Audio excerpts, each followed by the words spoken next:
From the existence of Jesus to the credibility of the Gospels. It's all well and good that we have ample evidence that Jesus of Nazareth was indeed a historical figure.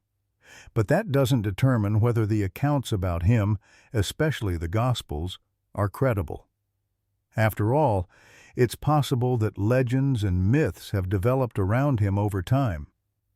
The key question, then, is, to what extent can we prove that the Gospels are trustworthy historical documents?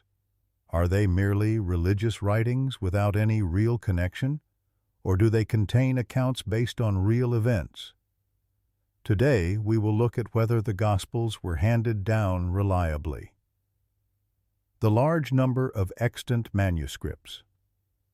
One of the strongest arguments for the reliability of the Gospels is the exceptionally high number of surviving manuscripts compared to other ancient texts.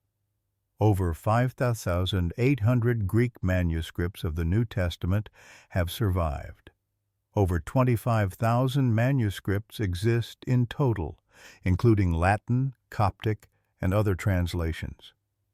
For comparison, there are only about 1,800 manuscripts of Homer's Iliad and only 250 of Caesar's Gallic Wars. This massive textual transmission makes it possible to identify differences and rule out forgeries. Sources: Bruce M. Metzger, The Text of the New Testament, Its Transmission, Corruption, and Restoration, Oxford University Press, 2005.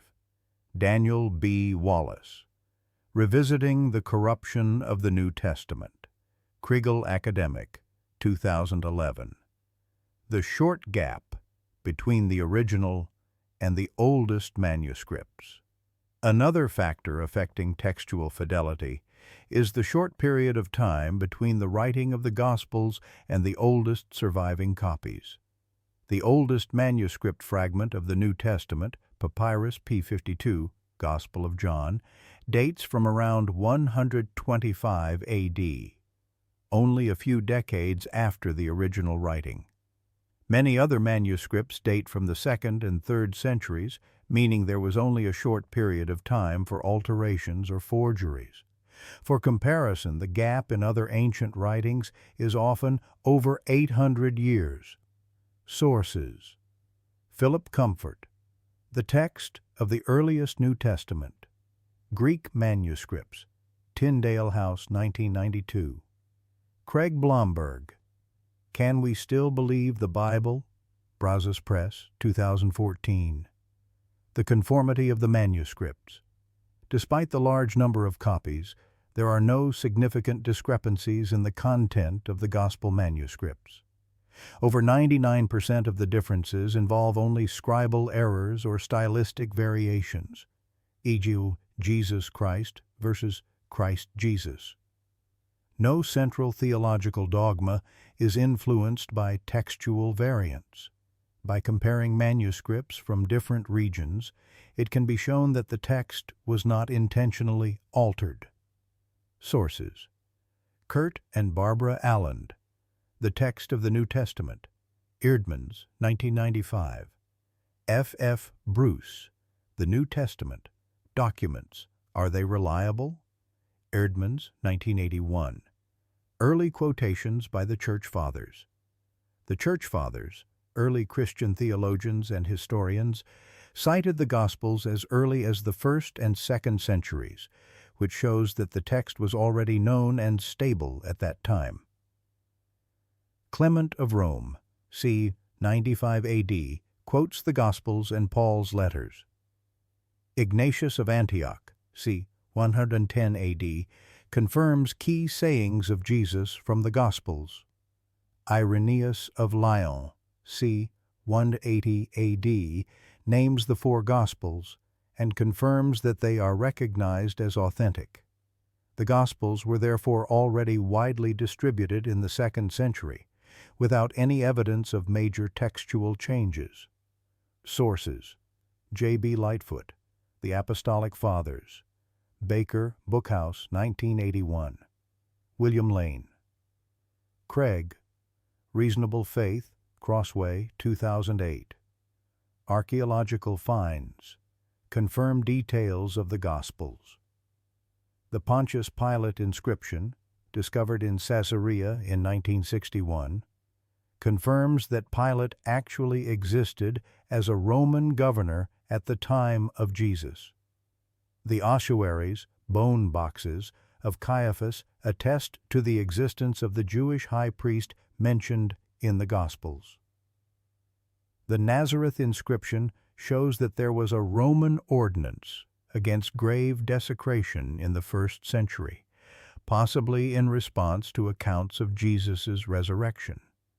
These finds support the historical accuracy of the Gospels and demonstrate that they are not a later invention.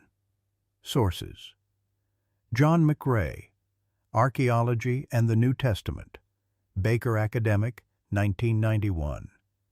Craig Evans, Jesus and His World, The Archaeological Evidence, Westminster. John Knox Press, 2012. No incentive to forgery. If the Gospels had been tampered with, one would have to ask, who would have benefited? The early Christians were persecuted. Why would they have invented a forgery for which they were willing to die? Unlike political or religious manipulation, there is no evidence that the Gospels were subsequently altered to serve power interests. Sources: Gary Habermas and Michael Licona, The Case for the Resurrection of Jesus, Kriegel Publications, 2004. Richard Bauckham, Jesus and the Eyewitnesses, Eerdmans, 2006. Conclusion: the Gospels have been reliably handed down. All of this evidence, the large number of manuscripts, the short time gap between the original and copies, the consistency of the texts, the early quotations from the Church Fathers and archaeological finds, shows that the Gospels have not been tampered with.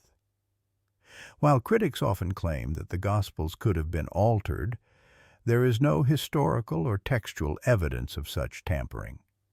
On the contrary, the Gospels are the best surviving writings of antiquity and can be regarded as trustworthy historical sources.